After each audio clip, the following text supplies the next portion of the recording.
할렐루야. 따라서 하나님, 오후에도 큰 능력 주옵소서. 옆 사람 모시고 웃으시면서 축복해 주세요. 성령의 능력으로 세상도, 마귀도, 죄악도, 자아도 이깁시다.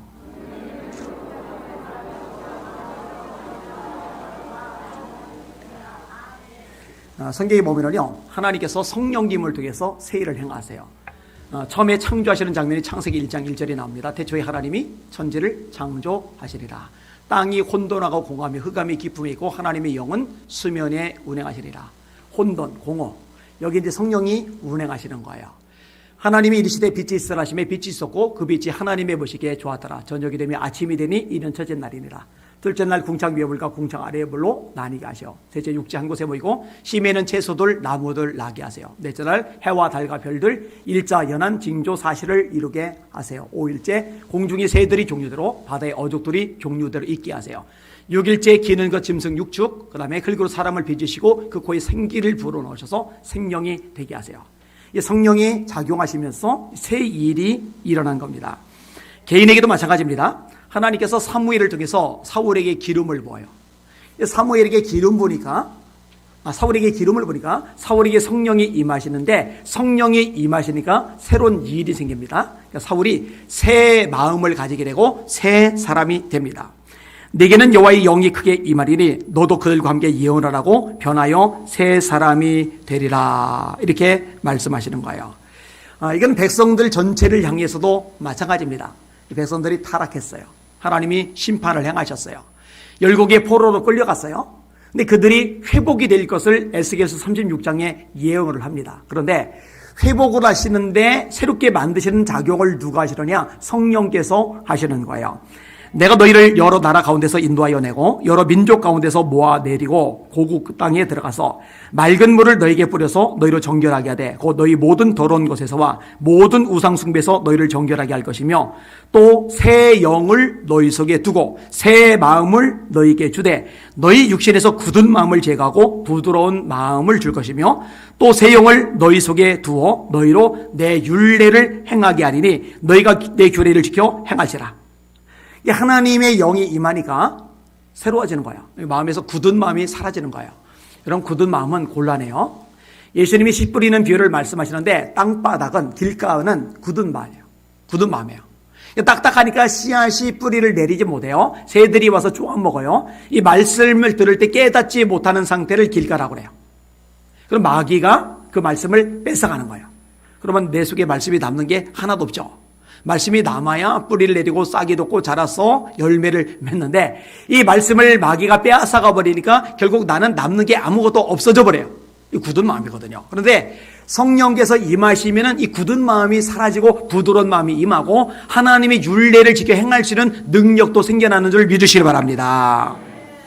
여러분, 하나님의 새 일을 행하신 것 중에 교회가 시작되는 거, 이 굉장히 놀라운 일이죠. 여러분, 교회가 어떻게 시작이 되죠? 오순절에 성령께서 강림하시면서 교회가 시작이 되는 거예요. 하늘에서 급하고 강한 불이 임한 거죠. 불의 혀같이 갈라지는 것이 각 사람 위에 보여 나타나더니 성령이 말하게 하심을 따라 각기 다른 방언으로 말하기를 시작하니라. 그러면서 교회가 시작이 되는 거예요. 여러분, 마지막 때도 마찬가지입니다. 새 일을 행하세요. 또 내가 새 하늘과 새 땅을 보니 처음 하늘과 처음 땅도 없어졌고 바다도 다시 있지 아니하더라.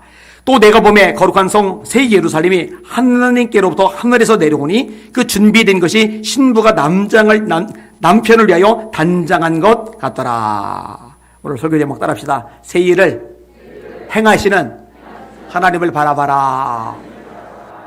창조 때도 새 일을 행하시고 개인에게도 새 일을 행하시고 국가적으로도 새 일을 행하시고 교회적으로도 새 일을 행하시고 마지막 심판의 때도 새 일을 행하시는 하나님이시라는 거 잊지 마시고 저희 삶 속에 여러분 속에 얼마든지 새 일을 행하시는 하나님임을 기억하면서 살아가시기를 주님의 이름으로 축원합니다. 오늘 본문에 보니까 하나님이 바벨론에서 자유케 하신다는 약속의 말씀을 주세요. 자, 14절 15절을 읽을게요. 시작. 너희의 구속자여 이스라엘의 거룩한 자 여호와가 말하노라. 너희를 위하여 내가 바벨론에 보내어 갈대아 사람으로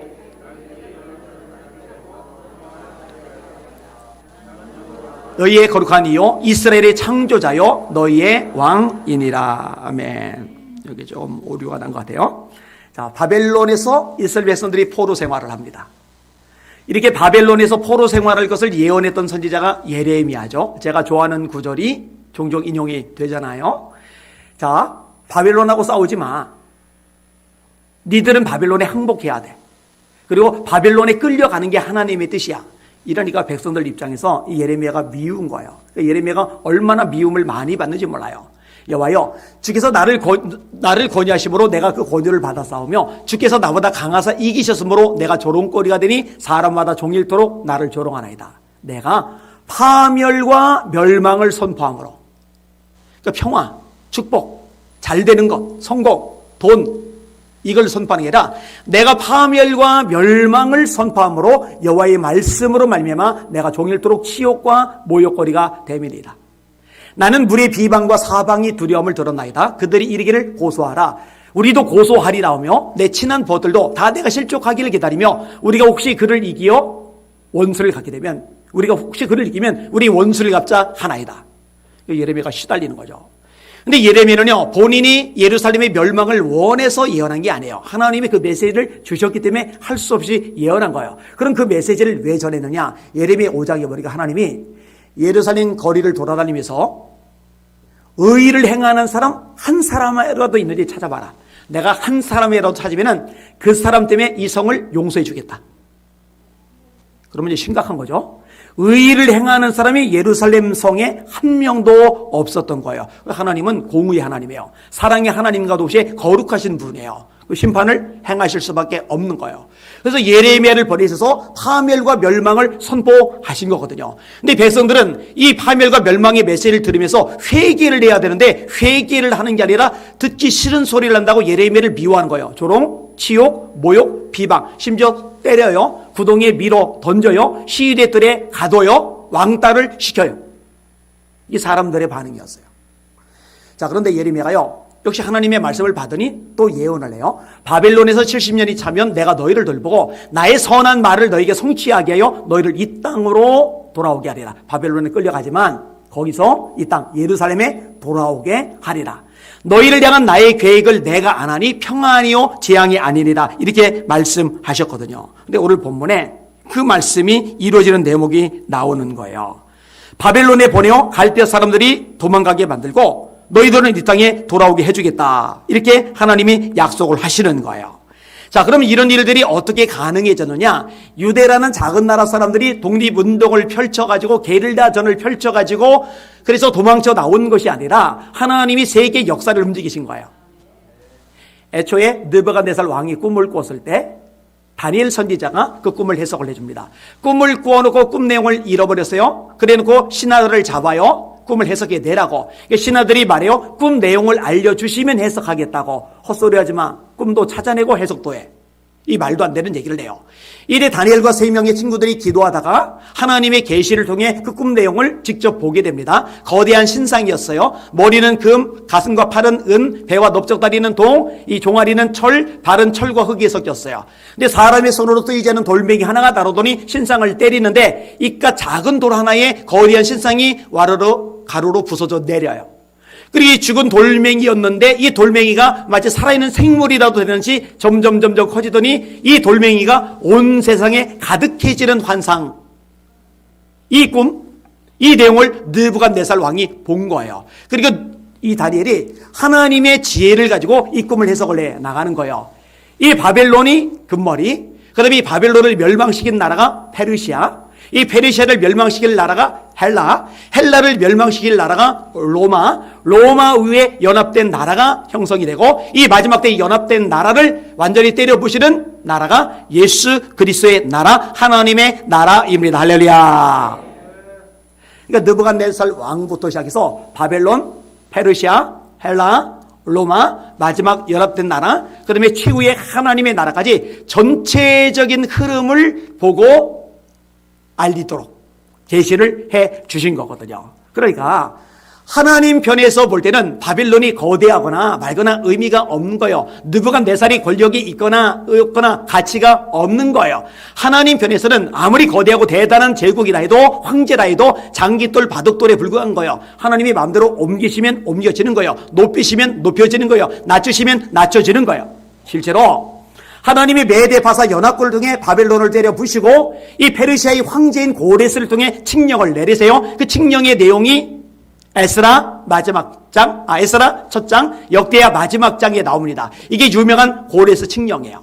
그리고 고레스가 이렇게 할 것을 이사야 45장에 예언해요. 너는 나를 모르지만 나는 너를 안다. 내가 너를 기름 부어 세웠다. 왜 기름 부어 세웠느냐? 하나님의 말씀, 예레미야를 통해서 주어진 말씀, 바벨론 70년의 세월이 지나면은 예루살렘 땅에 돌아올 거야. 이 말씀을 이루기 위한 바둑돌 장깃돌에 불과한 존재가 고레스 황제이거든요. 그래서 너는 나를 모르지만 하나님 믿는 사람이 아니니까 나는 너를 안다. 왜? 하나님이 세우셔서 하나님의 말씀을 성취하는 도구로 삼으셨으니까. 할렐루야. 따라합시다. 역사의 진짜 주인은 하나님이시다. 잊지 마시기를 주님의 이름으로 축원합니다. 자, 이런 회복의 말씀을 하시면서 갑자기 과거 이야기가 끄집어내져요. 그게 뭐냐? 출애굽 사건입니다. 16절 17절 같이 읽을게요. 시작. 말하노라. 바다 가운데 길을 큰 물 가운데 지름길을 내고 병거와 말과 군대의 용사를 이끌어내어 그들이 일시에 엎드러져 일어나지 못하고 소멸하기를 꺼져가는 등불 같게 하였느니라. 이 얘기가 왜 갑자기 나오는지 아세요? 여러분 생각해봐요. 거대한 제국에 포로로 끌려가서 50년, 60년, 65년, 66년, 67년 좀 살아가고 있는데 이 조그만 나라 사람들이 거대한 제국을 무슨 수로 때려 부시고 거기서 탈출을 해서 예루살렘까지 가요. 이거는 불가능해요. 그러니까 기대를 안 해요. 틀렸어. 아무리 하나님의 말씀이 선포되었지만 이건 글른 거야. 이런 마음이 있는 거예요. 하나님이 선지자를 통해서 과거를 상기시키는 거야. 애굽에서 430년간 종노래를 해요. 노예살이를 한 거예요. 라움셋, 비돔 같은 성을 줘요. 벽돌 이기기. 근데 그런 것들만 했던 사람들이 원수로 그 당시 초인류 강대국인 이집트의 군대와 맞서 싸우고 이집트의 병거들과 맞서 싸우고 그 무시무시한 바로와 맞서 싸우겠어요. 그런데 하나님이 모세라는 이미 늙어버린 가진 거란 지팡이 하나뿐인 그리고 입까지 어버버해진 이 늙어버린 모세 한 사람을 보내더니 애굽 전역에 놀라운 재앙들을 내리는 거예요. 막 물이 변하여 막 피가 되지를 않나? 개구리 떼가 막 하수에서 올라와서 밥상에도 막 튀어오르질 않나? 티끌 먼지가 이가 내질 않나? 생각해봐요. 우리 눈에 안 보여서 그렇지 지금 여기도 먼지 엄청 많거든요. 이 먼지들이 전부 이가 되면은 사람 못 삽니다. 파리 떼가 덤벼들지 않나? 한여름에 파리 몇 마리만 달려들어도요 스트레스 받습니다. 낮잠도 못 잡니다. 그런데 이 파리가 막 떼거지로 몰려드는 거예요. 동물들이 전염병에 걸리더니 막 죽어 넘어가는 거예요. 조류독감 걸린 것처럼 돼지열병 걸린 것처럼. 그 다음에 나중에는 사람들이 악성 종양에 걸려버리는데 그냥 픽픽 쓰러지더니 치료가 안 되는 거예요. 그냥 죽어 넘어가는 거예요. 사스, 메르스, 코로나 이건 애들 장난인 거예요. 우박이 떨어지더니 다 작살내버리는 거예요. 메뚜기 대가 들이닥치는 거예요. 흑암이 닥치는 거예요. 분명히 낮인데 해가 안 뜨니까 한치 앞도 내다볼 길이 없어요. 역사상 이런 일이 없었는데 이런 엄청난 재앙이 애굽 전역에 막 들이닥치는 거예요. 마침내 장자의 죽음까지. 그러니까 너희들 빨리 나가. 나간 다음에 무료 노동력 아까우니까 애굽의 모든 군대와 병거 건너리고 쫓아가요. 이스라엘 백성들을 하나님이 홍해로 건너가게 하시고 뒤쫓아가는 애굽의 군대들을 홍해불로 수장시켜 버리세요. 그래서 애굽이 더 강력한 대국이 될 수 있는 기틀을 잃어버리게 돼요. 이것을 하나님이 상기시킨 거야. 야, 내가 무슨 일을 했냐? 병거와 말과 군대와 용사를 일시 엎드러지게 한 거 나야. 바다 가운데 길을 낸 거 나야. 내가 그 일을 했어. 내가 그 새 일을 했어. 너희들 바벨론의 포로로 잡혀있지. 초인류 강대기 바벨론 너희들 어쩔 도리가 없지. 그런데 걱정하지 마. 내가 애굽에서 놀라운 기적을 통해 구원의 역사를 이루었는데 지금도 내가 얼마든지 역사에서 구원의 기적을 일으켜줄 수 있어. 너희는 나를 믿어야 돼. 할렐루야. 그 이야기를 해준 거예요. 믿음 없는 사람들에게 너희들이 믿는 대상이, 너희들에게 구원을 선포하는 대상이, 너희들에게 새 일을 행하시다고 말씀하신 대상이 누구인지 너희는 잊지 마. 출애굽 사건이 소설이 아니잖아. 역사적인 사건이 있잖아. 마찬가지야. 그 하나님이 지금도 동일하게 역사하시는 전능자이시기 때문에 너희를 이 땅에서 예루살렘까지 되돌아가게 하실 거야. 이렇게 말씀을 해 주시는 겁니다. 자, 그러면서 하나님이 계속적으로 말씀하세요. 18절에서 21절까지 읽습니다. 시작. 너희는 이전 일을 기억하지 말며 옛적 일을 생각하지 말라. 보라, 내가 새 일을 행하리니 이제 나타낼 것이다. 너희가 그것을 알지 못하겠느냐? 반드시 내가 광야에서 길을, 사막에 강을 내리니 장차 들짐승 곧 승냥이도 나를 존경할 것은 내가 광야에 물을, 사막에 강들을 내어 내 백성 내가 택한 자에게 마시게 할 것임이라. 아멘. 예, 마지막 절은 좀 이따가 다시 볼게요. 너희는 이전 일을 기억하지 말라. 옛적 일을 생각하지 말라. 옛날 일을 생각하지 말라. 그게 뭐냐면 출애굽 사건이에요. 야, 그거는 옛날 거야. 그거는 이전 거야. 그거 이제 기억 안 해도 돼. 그거 말고 그것과 또 다른 차원의 새 일을 내가 너에게 행해 줄 거야. 내가 광야에 길을 낼 거야. 여러분, 광야는 길이 없죠. 길이 없죠. 사람은 길이 있어야 그 길을 걸어갈 수가 있단 말이에요. 근데 길이 없는 광야에 길을 만드시겠다는 거예요. 길이 없으면 못 가는 게 아니라 길을 만들으셔서라도 갈 수 있게 만드시는 분이 하나님이시라는 거죠. 그 다음에 광야는 왜 광야예요? 물이 없으니까 광야죠. 물이 있으면 광야라고 안 하죠. 물이 있으면 오아시스죠. 물이 있으면 좋은 땅이죠. 물이 없기 때문에 광야라고 그러는데, 이 광야, 물이 없는 땅에 내가 물을 낼 거야. 짐승들조차도 나를 존경할 거야. 하물며 너희들, 나의 백성들, 너희들이 오죽하겠니? 그 이야기를 해주고 계시는 겁니다. 그래서 나의 택한 자로 마시게 할 거야. 내 백성으로 마시게 할 거야. 내가 일을 행할 거야. 이게 다 바벨론에서 예루살렘 땅에 돌아갈 것을 말씀하시는 거예요. 그리고 이 말씀을 하나님이 이루세요. 1차, 2차, 3차 예루살렘 귀환이 이루어집니다. 이게 도착했던 사람들의 리더가 구약 뒤에 나오는 학계, 스가랴, 말라기, 그다음에 시편 앞에 나오는 에스라, 느헤미야, 그다음에 예수아라는 제사장, 총독, 스룹바벨, 이런 인물들이 유명한 인물들입니다. 하나님은 예레미야를 통해서 하신 말씀을 하나도 빠짐없이 그대로 이루어 버리신 거예요. 이렇게 새 일을 행하시는 하나님, 능력의 하나님, 구원을 주시는 하나님이라는 거 잊지 마시기를 주님의 이름으로 축원합니다. 네, 여러분 아셔요? 하나님이 행하시는 가장 새로운 일, 그게 뭔지 아세요? 예수님을 이 땅에 보내시는 일입니다. 그분이 우리를 모든 굴레에서 자유케 하시는 일. 애굽의 앞에서 자유케 하는 거 놀라운 일이에요. 바벨론의 앞에서 벗어나 자유를 얻게 하는 거, 구원받게 하는 거 새 일이에요. 놀라운 일이에요. 그런데 죄와 사망, 원수 마귀의 손아귀에서 저와 여러분을 건져내시는 놀라운 일, 이 새 일, 바로 예수님을 통해 이루시는 줄 믿으시길 바랍니다. 성경은 기본적으로 예수님에 대한 책이죠. 요한복음 5장 39절, 너희가 성경에서 영생을 얻는 줄 생각하고 이 성경을 상고하거니와 이 성경이 곧 내게 대하여 증거하는 것이로다. 그래서 여러분들 제가 계속 암기시켰잖아요. 자, 복음에 대한 5가지 항목, 성경에 기록된 내용, 첫 번째부터 5개까지 기억나시는 분들은 절로 보시고 하시고, 기억이 안 나시는 분들은 그냥 말뚱말뚱 저를 쳐다보시면 됩니다. 자, 시작. 예수님의 탄생, 예수님의 삶과 사역, 예수님의 고난과 죽음, 예수님의 부활과 승천, 예수님의 재림. 자, 이어서 해봅시다. 시작. 예수님의 탄생, 예수님의 삶과 사역, 예수님의 고난과 죽음, 예수님의 부활과 승천, 예수님의 재림. 저는 안 하고 여러분들끼리만 하는 거예요. 시작.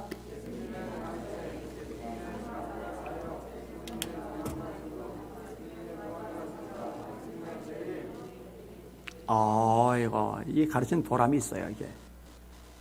제가 이거 끝나고서 설교 마치자마자 이제 내려가는데, 광주 안디옥교에 가서 이 5가지 해보세요. 그러면 그분들 할 수 있을 것 같아요? 못할 것 같아요?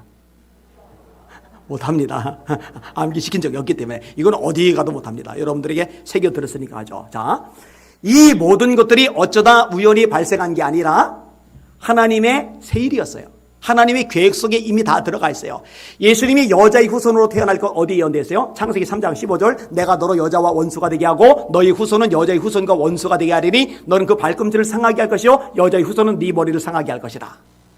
보라, 처녀가 잉태하여 아들을 낳을 것이요 그 이름을 임마누엘이라 하리라. 이사야 7장 14절, 아까는 창세기 3장 15절 말씀. 예수님이 한 아기로 태어나실 것, 이사야 9장 6절, 이는 한 아기가 우리에게 낳고 한 아들을 우리에게 주신 바 되었는데 그의 어깨는 정사를 메었고 그 이름은 기묘자라 못사라 전능하신 아버지라 평강의 왕이라 영존하시는 하나님이라.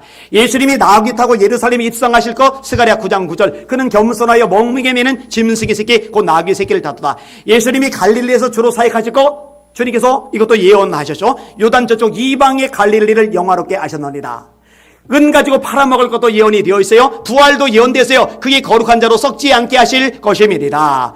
예수님이 가버나움 회당에 들어가십니다. 그리고 구약의 말씀을 읽으십니다. 주의 성령이 내게 임하셨으니 이는 가난한 자에게 복음을 전하게 하시려고 내게 기름을 부으시고 나를 보내사 포로된 자에게 자유를, 눈먼 자에게 다시 보게 함을 전파하며 눌린 자를 자유케 하고 주의 은혜의 해를 선포하게 하려 하심이니라. 무리들이 쳐다봐요. 예수님이 딱 한 말씀 하세요. 이 말씀이 오늘날 너희 귀에 응하였느니라. 하나님의 아들이 이 땅에 오시는 거예요. 사람 몸을 입고 이 땅에 오시는 거예요. 오셔서 눌린 자를 자유케 하는 거예요. 포로된 자를 구원하시는 거예요. 눈먼 자를 보게 하시는 거예요. 주의 은혜를 선포하게 하시는 거예요. 세일이 행해지는 거거든요. 이 말씀하신 걸 하나님이 다 이루신 줄 믿으시길 바랍니다.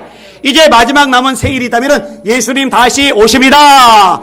다시 오실 때 예수님이 다 죽은 사람을 부활할 것입니다. 할렐루야. 아직 살아남은 우리들은 구름 속으로 끌어올려 휴거되어 공중에서 주를 영접하게 하실 것입니다. 볼지어다 구름을 타고 오시리라. 각인의 눈이 그를 보겠고 그를 찌른 자도 볼터여 땅에는 모든 족속이 그를 인하여 애곡하리니 그리하리라. 아멘. 갈릴리 사람들아 너희가 어찌 서서 하늘을 쳐다보느냐. 너희 가운데서 하늘로 올리우신 예수는 하늘로 가심을 본 그대로 다시 오시리라. 주께서 오령과 천사장의 소리와 하나님의 나팔로 친히 하늘로 쫓아 강림하시리니 그리스도 안에서 우리 죽은 자들이 일어나고 그 위에 우리 살아남은 사람도 구름 속으로 끌어올려 공중에서 주를 영접하게 하시리니 그리하여 우리가 항상 주와 함께 있으리라.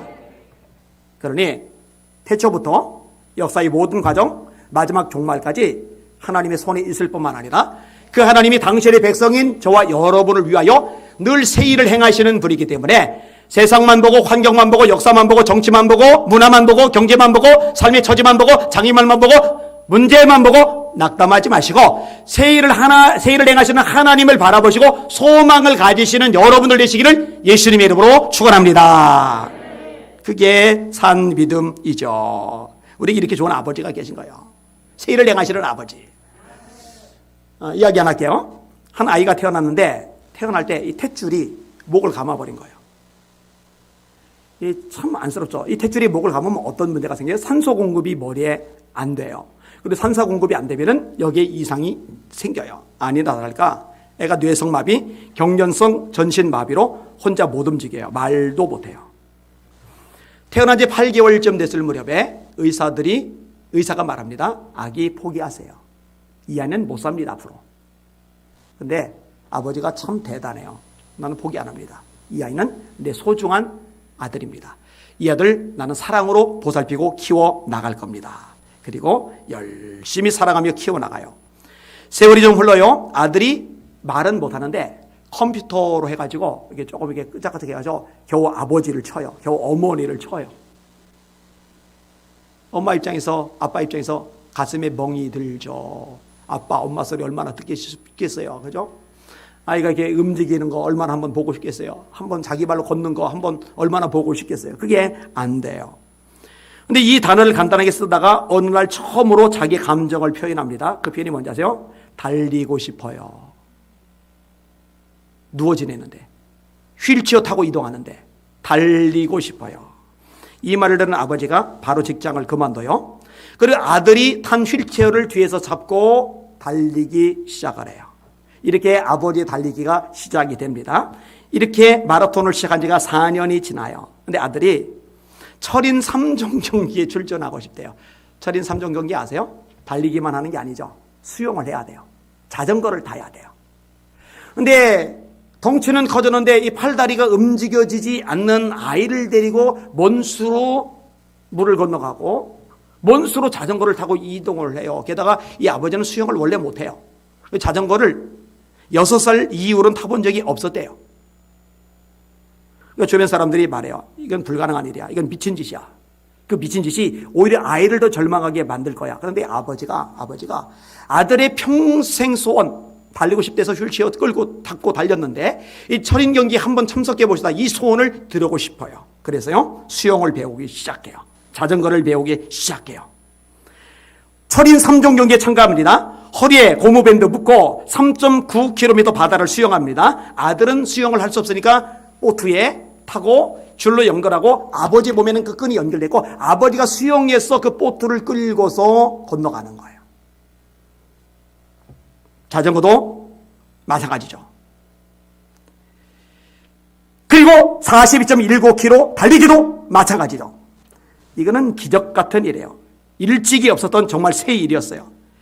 이 많은 사람들이요 아버지 보고 그래요. 아니 이 덩치 큰 애를 달고 수영을 하고 이 덩치 큰 애를 태우고 자전거를 타고 그리고 휠체어를 잡고 이렇게 장거리를 뛰는데 만약에 이 아들을 놔두고 혼자서 뛴다면은 이건 정말 세계적인 기록이 나올 만한 선수가 되겠는데 이렇게 말하는데 아버지가 이렇게 말합니다. 아이를 두고 혼자서는 절대로 뛰지 않습니다. 그리고 아이가 있기 때문에 내가 뛸 수가 있었고 수영할 수가 있었고 자전거를 타고 건너갈 수가 있었습니다. 아이를 사랑하기 때문에 그 아이를 위해서 핏줄이 터져 나갈 것 같은 통증이 밀려드는 와중에도 포기하지 않고 이를 악물고 달려갔던 거죠. 마침내 1993년 이 아들도 용기를 얻고 열심히 노력한 나머지 보스턴 특수교육분과 분야 컴퓨터 전공으로 학위를 받습니다. 1993년도에 아들이 학위를 받아 학위를. 그리고 컴퓨터를 가지고 아버지에 대해서 이렇게 이야기를 합니다. 아버지는 나의 꿈을 실현해 주었다. 아버지는 내 날개 아래를 받쳐주는 바람이다. 아버지는 내 꿈을 실현시켜 주었다. 아버지는 내 날개 아래를 받쳐주는 바람이다. 그리고 마지막에 이렇게 씁니다. 내게 능력 주시는 자 안에서 내가 모든 것을 할 수 있느니라. 여러분 사랑하는 아들을 위해서 이렇게 헌신하는 아버지 진짜 세일을 했잖아요. 근데 여러분 이 아버지의 사랑 이상의 사랑이 하나님 아버지의 사랑입니다. 독생자 예수님을 주시기까지 사랑하셨으니까 십자가에 매달리기까지 저와 여러분을 사랑하셨으니까 이 아버지께서 이 전능하신 아버지께서 저를 위해 여러분에게 새 일을 행하신다고 성경이 말씀해 주시는데 그거 기대하지 않고 절망하고 좌절하고 주눅 들고 맥 빠지고 우울하게 살면 우리 아버지 얼마나 가슴이 아프시겠느냐고요. 여러분 세상 보지 말고 환경 보지 말고 처지 보지 말고 어려움 보지 말고 여러분에게 새 일을 행하시는 하나님을 바라보시기를 주님의 이름으로 축원합니다. 옆 사람 보고 웃으시면서 얘기해 주세요. 우리 하나님만 바라봅시다.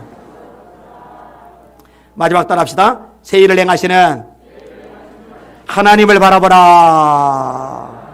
그렇게 되시기를 예수님의 이름으로 축원합니다. 저는 이제 출발을 해야 돼요. 빨리 나오시고 자, 두 손 드시고 저를 위해서 한번 기도해 주시고 기도한 중에 저는 이제 이동하도록 하겠습니다. 무슨 기도냐? 하나님 이제 내려가서 말씀을 전했는데 하늘의 권세를 던지 비워 주시옵소서. 그리고 하나님 광주 안독교회 완전히 폭탄 대형 폭탄 맞았는데 하나님 거기에 하늘의 불폭탄이 더 강력하게 임하게 하여 주시옵소서. 자, 두 손 드셨죠? 우리 주여 세 번 부르고 합심하여 기도합시다.